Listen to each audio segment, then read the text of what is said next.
Alright, now when we talk about truly wireless in the market, there are typically two kinds of users. One are the budget truly wireless users who just want bass and that's about it.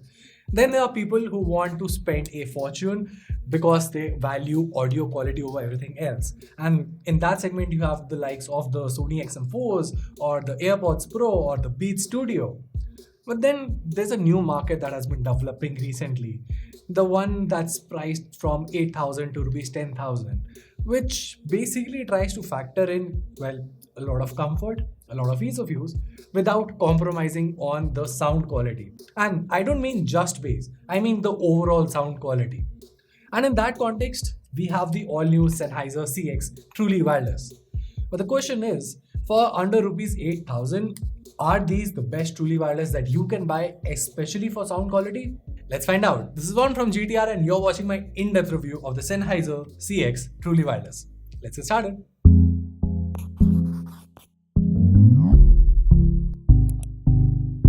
Alright, so let's start off by talking about the design here.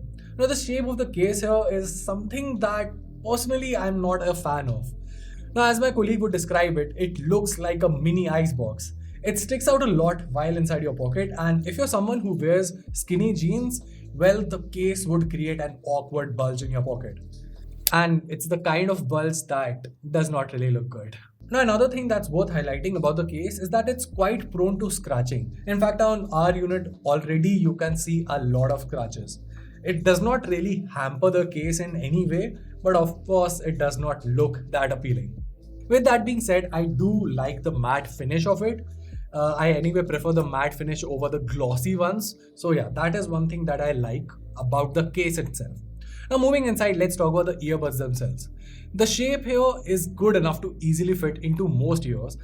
And at the same time, the touch sensitive area here is also quite huge when you compare it with most of the other truly wireless in the market. Now, thanks to its design, the noise isolation here is excellent. Speaking about the gestures in itself, the touch register rate here is pretty high. In fact, I would say it's almost 9 out of 10 times. The kind of gestures here are pretty default. Basically, single taps result in playing and pausing the tracks, while a double tap on the right side would basically shift to the next song. Triple tapping on either bud triggers the Google Assistant on Android. Lastly, holding on the right bud increases the volume by 2 points, while the left one decreases it by 2 points. Now, the buds also come with an IPX4 rating, which is definitely handy for workouts.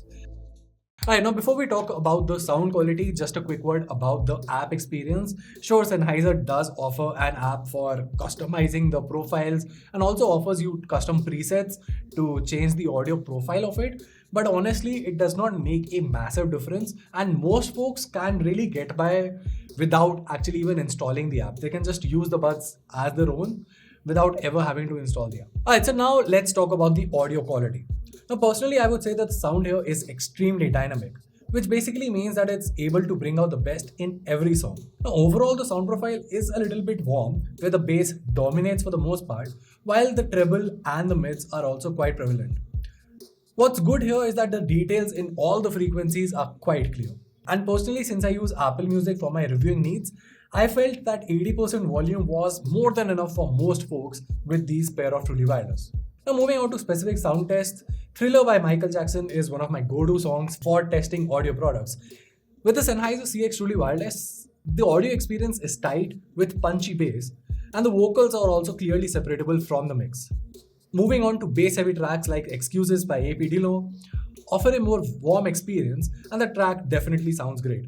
And the good part here is that unlike most truly wireless that just focus on bass if you're listening to a bass heavy track, the Sennheiser ones give equal importance to the vocals as well. If you're a fan of EDM, tracks like Robot Rock by Daft Punk would definitely sound incredible. Like I said, the truly wireless here bring out the best in every frequency. And the good part here is that the separation here is quite decent and definitely better than most of the truly wireless in the competition. Lastly, I also tested Tomorrow's Dust by Tame Impala, which is more of a psychedelic mix. Now, in my testing, the performance here was pretty good, especially with good focus on both the mids and the treble. The warm sound signature also adds more punch to the parts that do well with it. So yeah, overall I would say as far as the sound signature goes, not only is the Sennheiser CX Truly Wireless better than most of its competition, it definitely competes with one of the best out there in the market. And that's one of the reasons why I actually like it.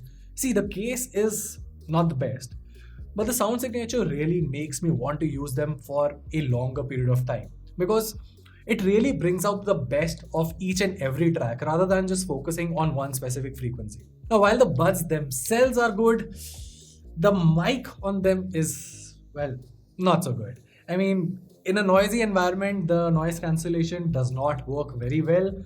And lastly, we have the battery. And the earbuds here themselves last for about 6 to 7 hours, while the case can provide 18 more hours of battery backup. As such, you get a combined battery life of about 24 to 25 hours, which I would say is pretty good. So, the big question, are these buds worth it?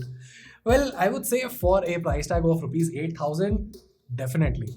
I mean, the only clear competition that I could think of these buds at this price point are either the Nothing ones or the OnePlus Buds Pro. Now, OnePlus will definitely cost you a lot more, about 2 to 3 grand, depending on which color variant that you buy, because apparently some sellers are quite racist.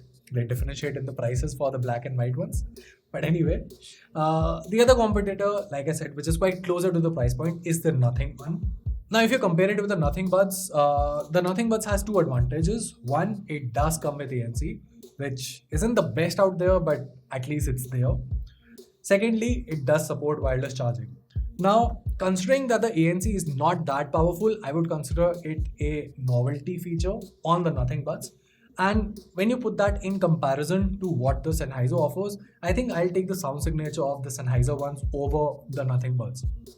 And that's basically the whole point here. The case isn't the best, the buds in itself aren't the best looking out there, but they're quite comfortable, they sound really good, and for most of the folks in this price segment, that is what's going to matter the most. And well, that was it. If you found this video helpful, make sure to let us know, because a thumbs up and subscribing to our channel for more awesome tech content. Till then, this is Ron from GTR, and I'll see you in the next one.